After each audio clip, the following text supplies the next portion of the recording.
ஏழு தலைமுறைகள் பாரம்பரியமிக்க ஒரே சித்த மருத்துவ ஸ்தாபனம் சேலம் சிவராஜ் சித்த வைத்தியசாலை. இப்பொழுது சேலம், ஈரோடு, சென்னை, ஹொசூர், திருப்பத்தூரில் தினசரி மருத்துவரை சந்திக்கலாம். தொடர்புக்கு 9842722500.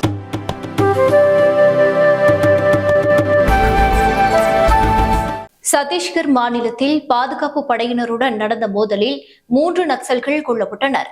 சத்தீஸ்கர் மாநிலத்தில் பாஜக அரசு ஆட்சிக்கு வந்தவுடன் நக்சல் ஒழிப்பு பணிகள் தீவிரமாக நடைபெறும் என்று சத்தீஸ்கர் தேர்தல் பிரச்சாரத்தின் போது உள்துறை அமைச்சர் அமித்ஷா பேசியிருந்தார். அதன்படி சமீபத்தில் சத்தீஸ்கர் மாநிலத்தின் முதல்வராக பாஜகவின் விஷ்ணு தியோ சாய் பொறுப்பேற்ற பின் நக்சல் ஒழிப்பு நடவடிக்கை தீவிரமாக மேற்கொள்ளப்பட்டு வருகிறது.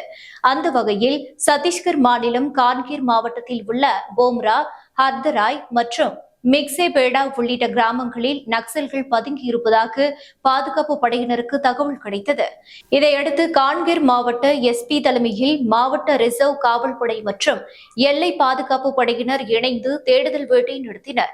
அப்போது போம்ரா, ஹரத்ராய் கிராமங்களுக்கு இடையே உள்ள மலைப்பகுதியில் நக்சல்கள் மற்றும் பாதுகாப்பு படையினரிடையே துப்பாக்கி சண்டை வெடித்தது. இதில் 3 நக்சல்கள் கொல்லப்பட்ட நிலையில் மற்றவர்கள் அங்கிருந்து தப்பி ஓடியதாக தெரிவிக்கப்பட்டுள்ளது.